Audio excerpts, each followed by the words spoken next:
Salam, axşamınız xeyir olsun bir daha əziz abituriyentlər, şagirdlər, eyni zamanda müdavimlər, hər birinizi salamlayıram. Bugün biz atmosfer bölməsinə, yəni təkrar, artıq bilir ki, təkrardayıq. Atmosfer bölməsindən sınağın izahına baxacaq. Maksimum dərəcədə diqqətli olmağı və lazım olan çətinlik nisbətən zəif olduğunuz yerlərdən qeydləri də aparmağı unutmayın. Keçək birinci sualımızın izahına. Atmosfer təbəqələrini yuxarıdan aşağıya doğru düzün. A variantında troposfer yuxarıdan aşağı olmaz, ən aşağı qat troposferdə olmaz. B variantında stratosfer, mezosfer, yenə aşağıdan yuxarıda olmaz. C variantında eksosfer, termosfer, mezosfer, stratosfer. Bəli, yuxarıdan aşağı doğru gəldikdə bu ardıcıllıq doğrudur. Doğru cavab C variantı. 2. Doğru fikirləri seçin. 1. Atmosferin 80% bu qatda troposfer qatındadır. Bu doğru fikirdir, yəni 1-i götürürük. 2. Temperatur yuxarı qalxdıqca həmişə enir. Bax, bu yanlış fikirdir. Həmişə enmir. Troposferdə enir. Stratosferdə hərəkət etdikcə, yəni stratosfer qatında yuxarı doğru yenidən artır. Deməli, bu yanlış fikirdir. Daha sonra 3. Ozon qatı stratosferdə yerləşir. Bu doğru fikirdir. 4. Mezosfer qatında temperatur yuxarı doğru artır. Mezosfer qatında temperatur, troposferdə yuxarı doğru temperatur azalır, stratosferdə artır, mezosferdə yenidən azalır. 4. Yanlış fikirdir. 5. Qütb arıqlar termosferdə baş verən hadisədir. Doğrudur. 1, 3, 5. Deməli, C variantı testimizin doğru cavabıdır. Əslində Y variantıdır. Burada C variantı gedib. Y variantı, yəni 1, 3, 5 doğru fikirdir. 3. Uyğunluğu müəyyən edin.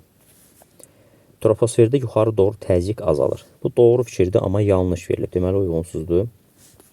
1 götürmürük. 2. Barometrlə təzyiq ölçmək mümkündür. Doğru, doğru da verilib, götürürsünüz. 3. Təzyiqin 10 metrdə 1 mm azalması barik pillə adlanır. Doğrudur, doğru da verilib. 4. Təzyiq coğrafi enişdən də asılıdır. Təbii ki, bu doğrudur, amma yanlış verilib, uyğunsuzdur, götürmürsünüz. 5. 3. Alçaq da yüksək təzyiq uşağı vardır. Doğrudur, doğru da verilib. 2, 3, 5. B variantı testimizin doğru cavabı oldu. 4-cü suala keçdik. Dağın ətəyində 250 metr yüksəklikdə atmosfer təzyiqi 710 mm civə sütunudur. Gəlin belə bir dağ çəkək. Onun ətəyi 250 metrdə yerləşir və təzyiq 710 mm civə sütunudur. 3750 metr yüksəklikdəki təzyiqi hesablayın. 3750 metr deyək ki, bunun hündürlüyü olan bir hissədə təzyiqi tapın. Biz həmin hündürlüklə, yəni zirvə ilə ətək arasında hündürlük fərqini tapırıq. 3750-dən çıxırıq 250-ni. Bu edir 3500 metr. 3500 metr 3500 metr təzyiqin neçə millimetr aşağı bəs enməsidir? Bunu tapmaq üçün qaydamızdan istifadə edirik. Yuxarı doğru hərəkət etdikcə hər 1000 metrdə təzyiq 100 mm aşağı düşürsə, 3500 metrdə x millimetr aşağı düşər. Buradan tənasübümüzü həll edəndə x bərabərdir 350 mm eləyər. Yəni, əgər dağın ətəyindən 250 metrdən 3750 metrə hərəkət etsək, 350 mm aşağı düşər. Daha sonra 710-dan biz çıxırıq 350-ni. Bu da eləyəcək, deməli 710-dan 350-ni çıxanda 360 D variantı testimizin doğru cavabıdır. Keçid edək növbəti sualımıza. 5-ci suala baxırıq.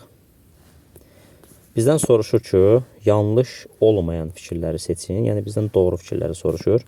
1. Atmosferin təbəqələri birbaşa günəş işığı ilə qızır. Bax, bu yanlış fikirdir. Bizdən amma doğruları soruşur.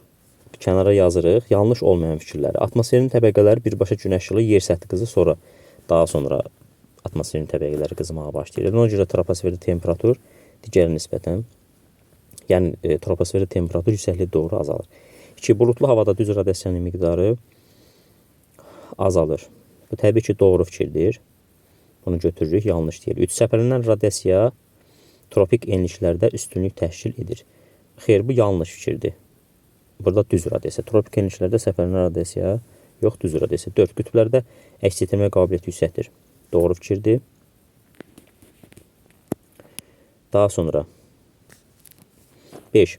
Radiasiyanın illik miqdarı ölkəmizdə 120-160 kilokalori kvadrat santimetr təşkil edir. Bu da doğru fikirdir. 2, 4, 5 C variantı testimizin doğru cavabıdır. 6. Ümumi günəş radiyasiyasının miqdarı 140 kilokalori kvadrat santimetr. Udulan radiasiya ümumi radiasiyanın 25%-ni təşkil edərsə, yəni 140-ın 25%-ni biz tapırıq. 140-ın 25% bölsün 100. Bu eləcək 35. Deməli 25%, yəni 35 kilokalori kvadrat santimetri udulursa, həmin bu ümumi radiasiyanın bəs nə qədər əks olunur? Yəni albedonu hesablayın. 140-dan da biz 35-in çıxanda eləyər 105 kilokalori kvadrat santimetr. B variantı testimizin doğru cavabıdır. Daha sonra 7-ci suala baxırıq. Uyğunsuzluğu müəyyən edin. Suyun istilik tutumu qurudan çoxdur. Bu doğrudur, amma yanlış verilib. Deməli, uyğunsuzluğu götürürük ki, albedo qumda torpaqdan azdır. Bu da deməli yanlışdır, amma doğru verilibdir. Çünki qumda torpaqdan çoxdur. Uyğunsuzluğu 3. Ümumi radiasiyadan albedonun radiasiya balansı tapılır. Doğru, doğru da verib götürmürük. Daha sonra 4. Yer kürəsində 7 işıqlama qurşağı vardır. 5 dənə işıqlama qurşağı vardır. Yanlışdır, yanlış verib götürmürük. Çünki uyğunsuzluq soruşur. 5. Sut qarzında ən yüksək temperatur 15.00-da müşahidə edilir. Doğrudur, yanlış verib uyğunsuzdur. 1, 2, 5 C variantı testimizin doğru cavabıdır. Növbəti sual. Ümumi günəş radiyasiyasının miqdarı 225-dir. Qeyd edirik 225. Onun 40% səpələnir. Vurulsun 40. Bölünsün 100. Yəni bunu hesablayaq. 225-i 40-a vurub 100-ə böləndə bu edir 90. Aha, 90. Deməli, səpələnir 90. Onun 40% və düz radiasiyanın 60%-i əks olunur. 225 ümumi radiasiyanın 90-ı səpələnirsə, bəs nə qədər düz radiasiyadır? 225 çıxılsın 90, 135. Bunun 135-i də düz radiasiya səpələnir. 90 səpələnən 135 düz. Nə deyir bizdə? Əks düz radiasiyanın 60%-i əks olunur. 135-in də deməli 60%-i əks olunur. 135 vurulsun 60 bölünsün 100. 135-i 60-a vurub 100-ə böləndə bizdən nəyi soruşur? Düz və udulan radiasiyanı soruşur. Artıq biz 135-i 60-a yox, 40-a vurarıq. Çünki onun udulan 40% qalır. 135 vurulsun 40 bölünsün 100. Deməli 54. Burada deməli 135 kilokalori kvadrat santimetr və 54 kilokalori kvadrat santimetr. Testimizin doğru cavabı C variantı olacaq. Keçək növbəti sualın izahına. 9. Bizdən doğru fikirləri soruşun deyir, seçin deyir. 1. Küləklər daim alçaq təzyiqdən yüksək təzyiqə doğru əsir. Bu təbii ki, yanlış fikirdir, əksinədir. 2. Korelius qüvvəsi küləkləri cənubda sola meyil etdirir. Şimalda sağa, cənubda sola meyil etdirir. Doğrudur, bu çaylara da aiddir, okean cərəyanlarına da aiddir. 3. Prizlər sut qarzında istiqamətini bir dəfə dəyişir. Yanlışdır, xeyr, 2 dəfə dəyişir. 4. Sahil zonunda gündüzlər külək sudan quruya doğru əsir. Doğrudur, 2, 4. Daha sonra 5. Küləyin gücü anometri istiqamət fülgülür ölçür. Doğrudur. 2, 4, 5 D variantı testimizin doğru cavabıdır. 10. Cədvəl əsasında uyğun sıranı müəyyən edin. 1. 22 gündə mussonlar şimalda yağıntılı şərait yaradır. Doğrudur, yanlış verilibdir. Bu uyğunsuzluğu götürmürük. 2. Tropik xəttlərdən yalnız pastaj küləkləri başlayır. Yanlışdır, doğru verilib, uyğunsuzdur. 3. Siklon daxil olduqda buludluq artır. Doğrudur, doğru da verilib. Deməli 3-cü sıra doğrudur, B variantı. Antisiklon şimalda sağa dəqiq bir istiqamətə fırlanır, əksinə fırlanır. Şimalda sağa dəqiq bir istiqamətə fırlanır. Doğrudur, amma yanlış verib uyğunsuzluğu götürə bilmərik. Doğru cavab B.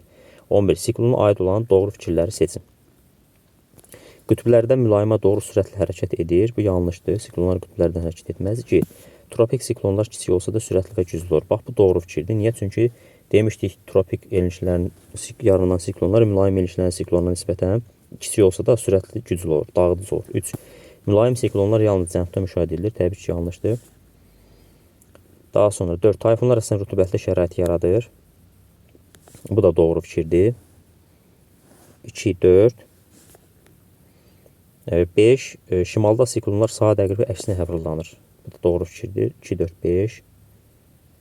Siklona aid fikirlərdir. B variantı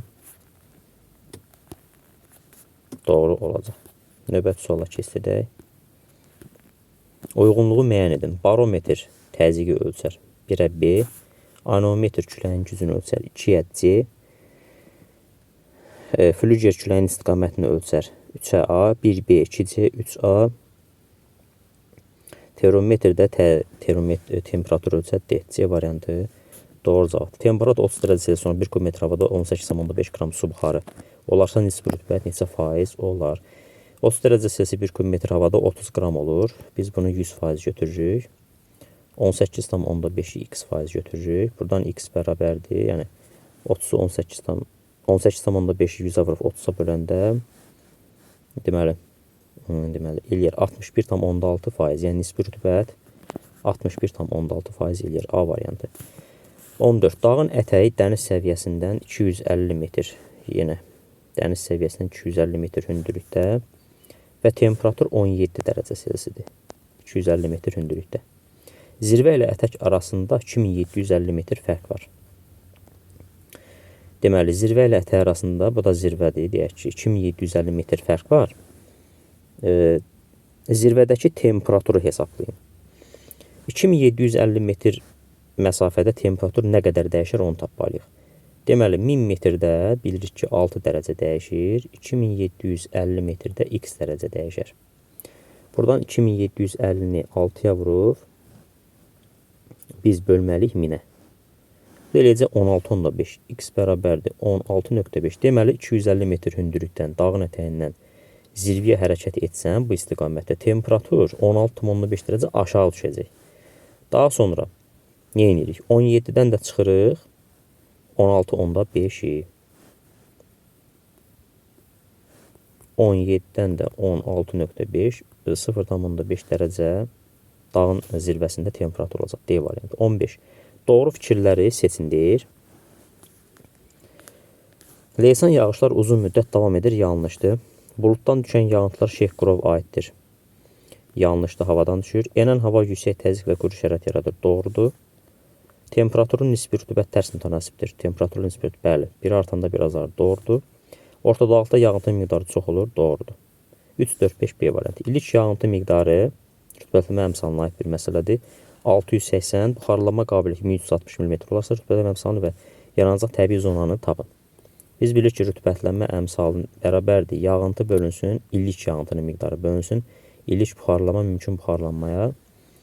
Yəni 680 ədədləri yerinə qoyursunuz. 1360. Bu eləyər 680 bölünsün 1360.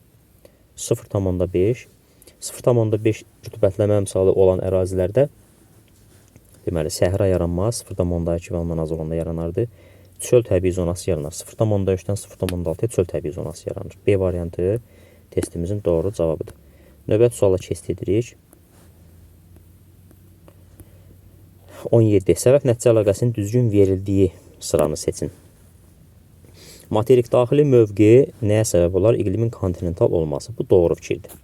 2. Temperaturun 20 dərəcəyə qalxması, su buxarının 20 qram olması. Yəni 1 kub metrdən söhbət gedir. Bu 17 qram olardı. 2 səhvdir. 3. İsti havanın geri çəkilməsi, soyuq cəbhənin yaranması. Doğrudur. 4. Ekvatorial havanın daxil olması, rütubətin azalması. Xeyr, artardı. Çünki ekvatorial hava kütlələri yağıntı gətirir. 5. Rütubətləmə əmsalının 1-dən yuxarı olması, səhraların yaranmaması və yaranmaması. Doğrudur. 1, 3, 5 C variantı doğrudur. 18. Məntəqələrin yerləşdiyi iqlim qurşaqlarını müvafiq müəyyən edin. A məntəqəsində subtropikin Aralıq dənizi olar. B məntəqəsində cənub subekvatorial, C məntəqəsində cənub subtropik, D məntəqəsində ekvatorial. Deməli, subtropik, subekvatorial, subtropik, ekvatorial. B variantı testimizin doğru cavabıdır. 19. Afrika və Avrasiya materikinin iqlim üçün oxşar xüsusiyyətləri seçin. 1. Tropik iqlim qurşağı tam zulaq əmələ gətirir. Bu Avrasiyaya aid deyil. Deməli, 1 yanlışdır. Keçək digər tərəfə. 19. 2. Subekvator iqlimə yarımadalarında geniş rast gəlinir. Bu doğru fikirdir. Afrikada Somali yarımadası, Avrasiya materikində Hindistan, Hindçin yarımadası və s. 3. Ekstremal ərazilər şimalında daha çox yayılıb. Afrikada səhra, Avrasiyada qütb səhraları, yəni kontinental, kəskin kontinental. Doğrudur. 4. Mülayim iqlimin bütün tipləri müşahidə edilir. Mülayim iqlim Afrikada ümumiyyətcə yoxdur. 5. Aralıq dəniz iqlim tipində yerləşən ölkələri vardır, təbii ki. 2, 3, 5 D variantı doğru cavabdır. 20. Verilmiş iqlim diaqramına aid yanlış fikirləri soruşur. İqlim diaqramını analiz edəndə temperaturun illik gedişi və yağıntı miqdarını 604 baxanda bilirik ki, mülayim kontinentalından söhbət gedir. Baxaq, cənubda bütün materiklərdə yayılmışdır, yanlışdır. Afrikada mülayim iqlim qurşağı ümumiyyətcə yoxdur. 2. Avrasiya materikində rast gəlinmir. Avstraliya materikində rast gəlinmir, doğru fikirdir. 3. Ay dolu iqlim qurşağında günəş 2 dəfə zeyntli olur, yanlış fikirdir, olmaz. Mülayim iqlim qurşağında günəş zeyntli olmaz. 4. Avrasiya materikinin şərqində rast gəlinmir, doğrudur, qərb hissəsində var. Afrikada müşahidə edilsə də, deməli, yanlış fikirdir. Bizdən də yanlış soruşduğuna görə, deməli, bizdən yanlış fikirləri seçin deyir. 1, 3, 5 testimizin doğru cavabı C variantı olacaq. Növbəti məsələ həllidir. Temperatur və təzyiq bir yerdə olan zirvə ilə ətək arasında 1800 metr fərq var. Yenə belə bir dağ çəkirik. Həmişə sxem halına gətirin ki, bunu. Həmişə məsələ həllində. Nə qədər də dəfələrlə avtomatik işləmək bacarığınız olsa da sxem halına gətirin. Bu imtahanda sizə daha məsləhətdir. 1800 metr fərq var. Bax, bu zirvə ilə ətək arasında 1800 metr fərq var. Ətəkdəki təzyiq 685 mm civə sütundur. Zirvədəki temperatur müsbət 5 dərəcə Selsidir. Bizdən nəyə soruşur? Zirvədəki təzyiqə ətək temperaturu. Gəlin əvvəlcə təzyiqi hesablayaq zirvədəki. Biz bilirik ki, təzyiq hər 1000 metrdə 100 mm aşağı düşür. 1800 metrdə də 180 mm aşağı düşər. Yəni vurdu, x götürüb 1800-ə vurub 1000-ə bölünür, 180 edir. 685-dən də deməli 180-in biz çıxanda 180-yə doğru azalır axı. Bu eləyir 505 mm civə sütunu. Deməli, təzyiq zirvədə olar 505 mm civə sütunu. Gəlin temperaturu hesablayaq. Temperatur hər 1000 metrdə bildiyimiz kimi 6 dərəcə Selsi aşağı, yəni fərq edir. İndi dağın zirvəsində verib ətəyini tapmaq lazımdır. Ona görə zirvədən ətəyə doğru hərəkət edəndə temperatur artacaq. 1800 metrdə x götürürsünüz. 1800-də deməli 6-ya vurub 1000-ə böləndə 10,8 eləyər. Müsbət 5 zirvədədirsə ətəyə doğru artacaq. Yəni 10,8 dərəcə Selsi artacaq. 5-in də üstünə 10,8 gələn deyir 15,8 dərəcə Selsi. Zirvədəki təzyiq 505, B variantı. Ətəkdəki temperatur 15,8. B variantı testimizin deməli doğru cavabıdır. 21-ci suala keçid edirik. Uyğunluğu müəyyən edin bizdən soruşur. Afrika materikində təkrarlanan iqlimə Antarktidada rast gəlinir. Söhbət subekvatorial subtropikdən gedir. Bu yanlışdır, amma doğru verilibdir. Uyğun deyil. 2. Atakama səhrası soyuq okean cərəyanı təsiri yaranır. Doğru da verilib, götürürük. Şimal Amerikada rast gəlinməyən iqlim çox quraqdır. Bu ekvatorial iqlim qurşağıdır, Şimal Amerikada rast gəlinməyən. Yanlış da verilib, götürürük. Uyğundur. 4. Avrasiyada musson iqlim tipi 2 iqlim daxilində formalaşıb. Bir subtropikdədir, bir mülayimdə. Doğru da verilib. 5. Labrador yarımadası 2 iqlim qurşağında yerləşir. Doğrudur, mülayim və subarktik, amma yanlış verilib, götürmürük. Deməli 2-4 D variantı testimizin doğru cavabıdır. 23. Subekvator və subtropik iqlimin oxşar xüsusiyyətlərini seçin. 1. Tropik hava kütləsinin təsirinə məruz qalır. Hər ikisi doğrudur. 2. Afrika materikində bir-biri ilə sərhəd təşkil edir. Subekvator ilə subtropik yer, ortada tropik var, olmaz. 3. Keçid iqlim qurşaqları sayılır. Bəli, sublar keçiddir. 1-3. Avrasiya materikində qonşu iqlim qurşaqlarıdır. Bəli, Avrasiyada qonşudular. Tropik zol tam zola qəmələ gətirilmədiyinə görə. Deməli 1-3-4 5-ə baxı hər ikisi yarım tiplərə bölünür, subekvatorlar bölünməz. Deməli 1-3-4 23-cü sualda testimizin doğru cavabı, artıq açıq tipli suallara çatmışıq. 24. Uyğunluğu müəyyən edin. Araq dəniz iqlim tipi, subtropik kontinent iqlim, mülayim dəniz iqlim tipi. Kamçatka adası bu iqlim tipindədir. Mülayim dəniz. İl boyu rütubətli hava şəraiti üstündür. İl boyu rütubətli hava şəraiti üstündür. Bu da mülayim dəniz. C. Yay quru, qışı yağıntılı keçir. Bu aralıq dəniz iqlim tipi olar. D. Enən hava yüksək təzyiq xarakterikdir. Tropik kontinental. Y. Bu iqlim tipi bir materikin həm şimal, həm də cənubunda yayılmışdır. Bir materikin həm şimal, həm cənubunda yayılmışdır. Bu da aralıq dəniz iqlim tipi olar. Afrika materikinin şimalında da var, cənubunda. Amma digər heç bir materikin nə şimalında, nə də cənubunda yoxdur. Deməli, 1CY, 2D, 3AB testimizin doğru cavabıdır. 1CY, 2D, 3AB. Daha sonra 25. Yanlış fikirləri bizdən seçin deyir. 1. Avstraliya materikinin şimalında yağıntılar əsasən dekabr, yanvar, fevralda düşür.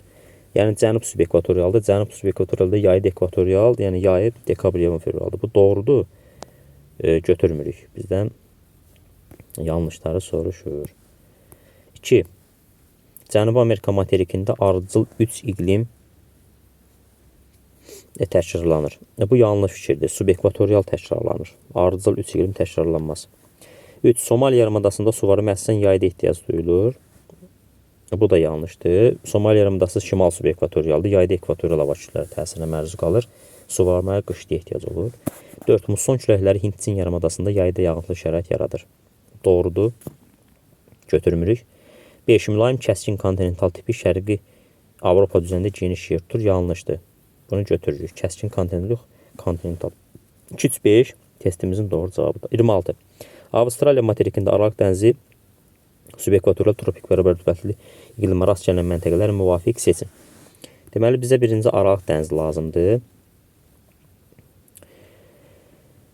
Deməli, aralıq dəniz iqlim tipində yerləşər hansı? 1. Cənub qərb hissə.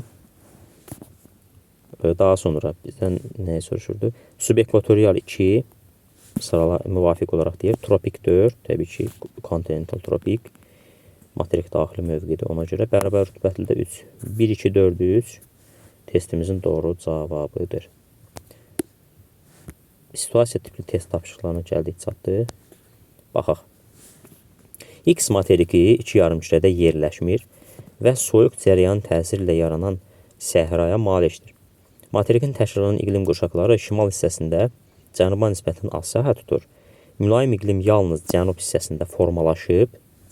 Ən hündür zirvəsi malik olan dağın ətəyində temperatur müsbət 17 dərəcə Selsidir. Yəni şərt olaraq belədir də.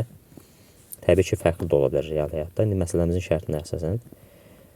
İndi burada 2 yarımkürədə yerləşməyən materiklər Cənubi Amerikadır, Afrikadır, məsələn, Avrasiya materikidir və s. Baxaq görək bunlardan hansıdır?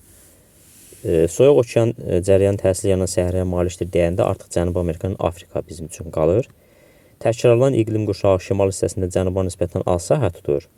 Burada subekvatorial iqlim qurşağı Cənubi Amerikada şimala nisbətən cənubda daha çoxdur. Afrikanın təkrarlanan iqlim qurşağı məsələn şimalda tropikdir, cənuba nisbətən geniş yer tutur. Mülayim iqlim yalnız cənub hissəsində formalaşıb da deyirsə artıq Afrikada sıradan çıxır. Söhbət Cənubi Amerika materikindən söhbət gedir. Bu materiki və təkrarlanan iqlimi müəyyən edin. Cənubi Amerika materikidir söhbət gedir. 28-də təkrarlanan iqlim qurşaqları subekvatorial iqlim. Deməli, qurşağıdır. 29. Həmin səhranı və onun yaranma səbəbini qeyd edin. Səhra Atakama səhrasıdır. Yaranma səbəbi soyuq Peru cərəyanıdır. Atakama və soyuq Peru cərəyanı təsirlə yaranıbdır. Çünki soyuq cərəyanlar quru iqlim şərait yaradır. Yağıntı gətirməz. 30. Mülayim iqlimdə yerləşən adalarını və ən hündür zirvəsində temperatur müəyyən edin. Mülayim iqlim qurşağında yerləşir. Məsələn, Falkland, odlu torpaq. Bunları yaza bilərik. Temperatur müəyyən edin. 6960 metr hündürlüyü var maksimal. 1000 metrdə 6 dərəcə Selsi aşağı düşürsə, 6960 metrdə X. Buradan 6960-ı 1000-ə vurub 6960-ı, daha doğrusu 6-ya vurub 1000-ə böləndə bu 41 tam bayaq biz qrupda hesablamışdıq. Deməli 6960 vurulsun 6 bölünsün 1000 41,76 eləyir. Yuxarı doğru temperatur azalır. Ətəkdə 17-dirsə, 17 dərəcə Selsi Ant dağlarında söhbət gedir də burada. Zirvədə 41,76 dərəcə bundan azdır. Artıq mənfiyə düşür. O da eləyir mənfi 24,7 dərəcə Selsi. Sınağın izahı bu qədər. Dəstək olmağı unutmayın və təkrar qruplara qoşulmaq istəyən abituriyentlər buyurub müraciət edə bilər. Hər birinizə yenidən uğurlar arzu edirəm. Qısa müddət qalsa da daha yaxşı çalışmaq lazımdır. Son günlərdən, aylardan çox şey asılıdır. Uğurlar hər birinizə. Təşəkkürlər.